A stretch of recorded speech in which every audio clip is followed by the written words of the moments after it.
We know there's one syllable we need to hit, but we don't know which one. We're like, my English teacher always tells me, Gad, you need to know where the stress is in the words. I'm like, the stress is everywhere. Gad Elmaleh joining us on the BT Couch, performing tonight at the Chan Center. Huge deal over in Europe in that bit, The American Dream, on your Netflix special. You just said 4 years ago you didn't speak English. No, I would have never been able to talk to you like this and be comfortable. I would be like searching for the words and, or maybe have everything scripted. Hello, good morning, thank you. Yeah. I think, you know, I discovered something interesting, not only with English, but the language. There's a moment where you speak in English, and there's a moment where you speak English.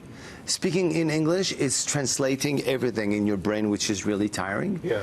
And one day you learn the language. You don't learn how to translate, you just learn the language, you know? Yeah. Idioms, grammar, and then you sound, I mean, not American, but, you know, you understand now, right? I understand. Yeah. I will admit, because you were on the cover of Vanity Fair over in Europe, in France, and when I tried to read this article, it was all in French, so I used Google Translate yesterday, copy-pasted, and understood your journey where you used to sell out venues. You probably still could, 12,000-seat venues in France. Yeah. 2016, you decide, you know what, I'm going to push that aside. You're going to go to New York City and start from scratch as the comedians on any circuit try to build it up. Yeah. How hard was that? That was a crazy challenge, I have to say, honestly, because starting over in another language with the comedy, not only, you know, teaching maths or even an athlete, or because comedy is, I think, the hardest thing you can do, and in another language, it's crazy because,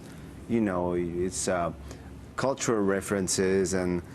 But I needed, at some point in my career in Europe, to be afraid again, you know, to get those butterflies before going on stage, to challenge myself. And I don't know, if I have to make an analogy, let's say, let's say you have a mistress, you know? Okay, hypothetical. let's say you're married, you're happy. Love life, married.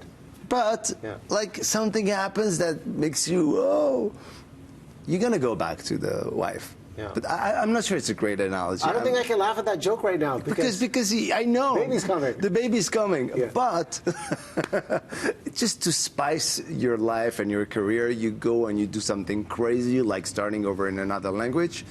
So I would say France is my wife. And America is my mistress. Is it okay? Is that the American Maybe dream? Morocco, where I was born and raised, is my mother. Yeah. Those are the three women that really count in my life. It's your big family tree right there.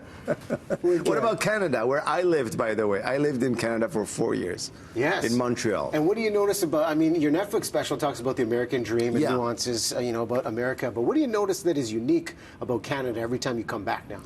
You know, there's something really interesting about Canada, and especially Quebec. When I first started and first had the desire of becoming a comedian, what was really amazing to me, I would watch French Canadians do stand-up like Americans. And for me, it was perfection, because it was like the form, like stand-up, talking direct to the crowd. Because in France, it's more like, you know, they have a mic here like magicians and ventriloquists. I know you guys make fun of us, but we have charm. Yeah. But long setups, we don't have strong punchlines, but still theatrical stuff.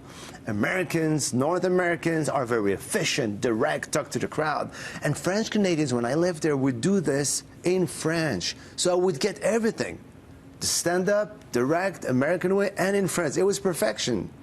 But the next level was, okay, I'm going to do this, but in English. And then, and, you know, one day I was talking with Jerry Seinfeld about that. We became very close friends, and he made fun of me. He said, really, you want to come to New York to do stand-up comedy? People know this very well. Yeah. I mean, it is like, he said, it's like if I... He said, it's like if I move to Italy and I'm like, okay, I'm going to start a pasta factory. And then I'm going to go to Germany. I'm going to say, hey, guys, I have an idea. What about cars? Yeah. Oh, great. It's going to be hard. And he made fun of me. And also he respected that. But If you want to make good Bordeaux, you're going to go to Bordeaux in France. You're going to go, not going to go to Calgary. That's right. I don't know about the Bordeaux in Calgary. I don't know. I'm not sure. But maybe Edmonton.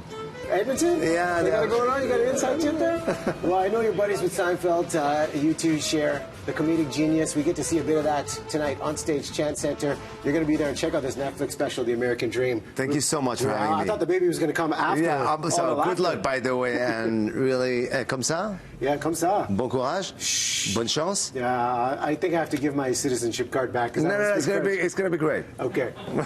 Gad, awesome to meet you. Merci beaucoup. Thank you so much. We'll take a break. More